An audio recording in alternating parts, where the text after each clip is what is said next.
This is Firecrest's brick oven. It gets to about 800 degrees on the bottom, 1,300 degrees Fahrenheit on the top. They say they can cook a pizza in about 90 seconds, which, if that's true, should have a fresh pizza by the end of this report. But before it can be cooked, each Neapolitan pizza has to be prepared. So the first guy is just going to toss the dough.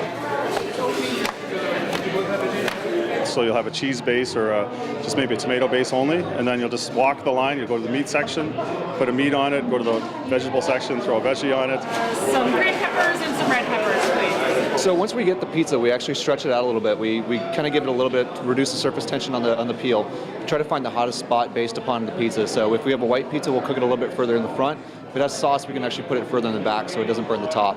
Technique is important, but so is being profitable, and it's no secret the border city has seen better times. The value is great compared to your sit-down restaurants. That pizza is probably $15 to $18. So it just made sense to come here, and I know the economy is a little bit down, but I think we fit that actually very well. Jonathan Cost and the other trainers made the trip to Lloyd from Firecrest's flagship location in Dallas, but CEO Scott Bender says smaller can be better.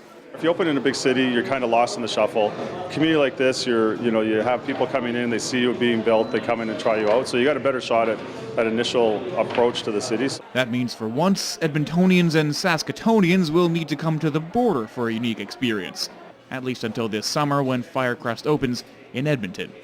Well, it's been about 90 seconds, and those pizzas look done to me, but it'll be up to Lloydminster to decide if Firecrest is molto bene or just another pizza place. Jeremy Thompson, Newcap News. All right, what can I get you?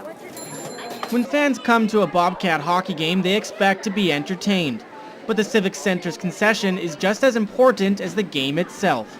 We come in about 5:30 so that we can be ready to open the doors by 6 o'clock and get the burgers on so that people aren't waiting, get the popcorn ready, get the coffee going, and good to go. On average, the concession gets about 350 customers during each game, and it offers a lot of options for the fans. Fries and gravy, fries, burgers, hot dogs, we have deep fried pickles, Cactus Nuts chips. We try to keep good variety. While a hockey game has 3 periods, for concession cashier Ashlyn Winterholt, intermission is the concession's game time. It gets super busy. We have over, I don't even know how many people, but it's constant. You don't really get a break during intermission. You only got 15 minutes to try and feed as many as you can. You don't want anybody waiting, so keep things running smooth and make short wait times as much as we possibly can.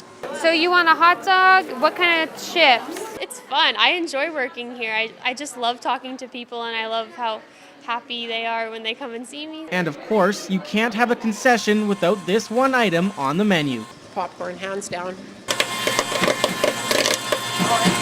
Drew Miller, Newcap Sports.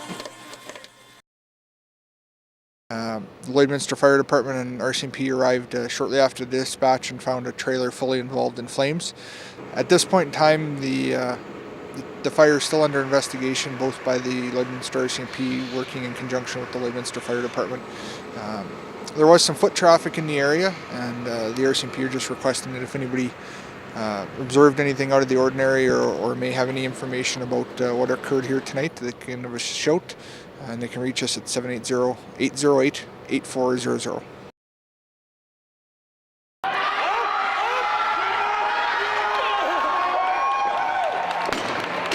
"410 of Canada's top CrossFit athletes are putting their fitness skills to the test this weekend. Battle on the Border, hosted at the Service Sports Centre this year, is the largest 3-day functional fitness tournament in all of Canada.